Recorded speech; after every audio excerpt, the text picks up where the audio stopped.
قل اللہ اعلم بما لبثوا له غیب السماوات والارض ابصر به واسمع ما لهم من دونه من ولی ولا يشرك في حكمه احدا۔ اگر کوئی اس میں بحث کرے تو کہہ دو کہ اللہ ہی بہتر جانتا ہے کہ وہ کتنی مدت سوتے رہے۔ آسمانوں اور زمین کے سارے بھید اسی کے علم میں ہیں۔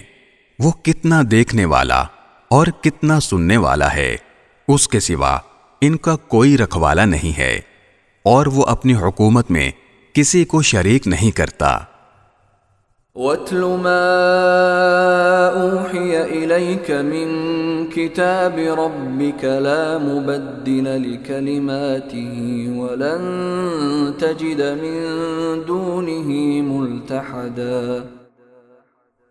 اور اے پیغمبر، تم پر تمہارے پروردگار کی طرف سے وحی کے ذریعے جو کتاب بھیجی گئی ہے اسے پڑھ کر سنا دو، کوئی نہیں ہے جو اس کی باتوں کو بدل سکے، اور اسے چھوڑ کر تمہیں ہرگز کوئی پناہ کی جگہ نہیں مل سکتی۔